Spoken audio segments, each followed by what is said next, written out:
Salut à tous, ravi de vous retrouver sur canalturf.com. On va évoquer le programme de ce vendredi 24 mai avec un quintet plus en nocturne sur l'hippodrome de Paris-Vincennes. Concernant cette compétition, je pense que les cadets vont damer le pion à leurs aînés, à commencer par le 7 Kalaska de Guèze. Elle est en forme, elle vient de s'adjuger un quintet à Vichy, elle sera pieds nus et revient ici à Vincennes avec des prétentions. Le 16 Cap Matisse est un bon cheval, n'oubliez pas qu'il avait été jugé digne et était parti parmi les favoris du Critérium des 4 ans en 2016. Le cheval a ensuite connu des pépins de santé, il est sur la voie du renouveau, il vient de se classer deuxième sur ce tracé. Une confirmation est ici attendue. Attention également au numéro 6 Contrée d'érable, qui est confirmé dans les événements, une victoire et 4 places en 8 quintés courus. Sachez également qu'elle retrouve le tracé sur lequel elle a gagné un quintet au mois de décembre. Le numéro 5, Black Jack From, c'est un petit peu l'X de la course, à savoir s'il restera sage. En place pure, il n'a rien à envier à ses rivaux du jour. Malheureusement, le cheval reste sur 4 disqualifications, raison pour laquelle son propriétaire, Guillaume Gillot, qui était son ancien entraîneur, l'a désormais placé sous la farule de Jean-Michel Bazir. À mon avis, si le cheval est sage, il peut parfaitement mettre tout le monde d'accord, lui qui compte déjà 3 victoires dans les quintets. Le numéro 1, c'est Baron du Goutier, un cheval qui est le moins riche du lot, mais certainement pas le moins doué. Déjà 10 victoires pour lui en 40 courses courues. Il vient de s'imposer plaisamment à Mort de Bretagne. Mieux vaut donc s'en méfier, c'est un cheval dur à l'effort. Je retiendrai ensuite le 15, Big Boss, et le 13, à savoir Citizen Kane, respectivement affichés 4e et 7e en début de mois dans une épreuve où Cap Matisse les devançait.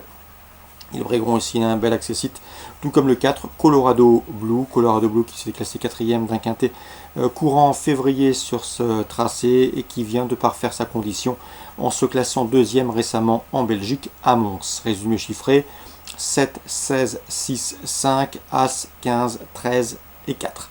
Suivi du programme Vincennes, dans la deuxième, j'aime beaucoup le 109 Superphase, il est gagné avec de la marge en 1-17, 1-10 et 7 dixièmes. C'était sur ce tracé, ce mois-ci, une victoire digne d'intérêt. Seul son mauvais numéro, le 9 derrière la voiture, peut l'empêcher de remettre le couvert. Le 205 des 3 Castellet est un bon cheval. Il revient en bonne condition après avoir connu des problèmes de santé. N'oubliez pas que ce cheval a déjà remporté 3 groupes 2, c'était l'an dernier. 209-205, Superphase des 3 Castellet. Dans la quatrième, le 408 des Fideretz mérite crédit. C'est un cheval qui a de la marge. En tout cas, il l'a prouvé lors de son succès obtenu vendredi dernier. À mon avis, dans ce lot, sur une distance plus longue que vendredi dernier, ce qui va l'avantager, il devrait pouvoir poursuivre sa moisson victorieuse. 408 défi de Retz. Concernant le prix aux eaux, groupe 2, il convient de racheter le 511 Greengrass. Elle avait remporté le Critérium des Jeunes, prix contre Pierre de Montesson, courant février. Et dernièrement, elle s'est montrée fautive dans le prix Massina. Elle était en tête en haut de la montée lorsqu'elle s'est perdue dans ses allures. Elle avait encore des ressources, il convient de la reprendre. Elle a prouvé qu'elle avait le potentiel pour être la chef de file de sa promotion. 511 Greengrass, on lui associera le 510 Girlstock qui vient de s'adjuger le prix Massina devant plusieurs de ses rivales du jour. Dans la 7e, course sous la selle, attention au 710 Jepsoni, irréprochable depuis ses débuts dans la discipline, au 708 Girlissime, proche de sa course, et au 704 Gloire et Beauté, qui débute dans la discipline avec des prétentions. 7e course, 10, 8 et 4.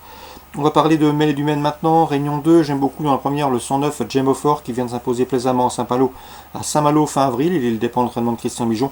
On lui associera le 110, à savoir dans cette preuve Goldwyn Santini qui est irréprochable, 3e en débutant et 1er dernièrement sur l'hippodrome d'Amiens, donc pas de problème de corde à droite le concernant, 109 et 110.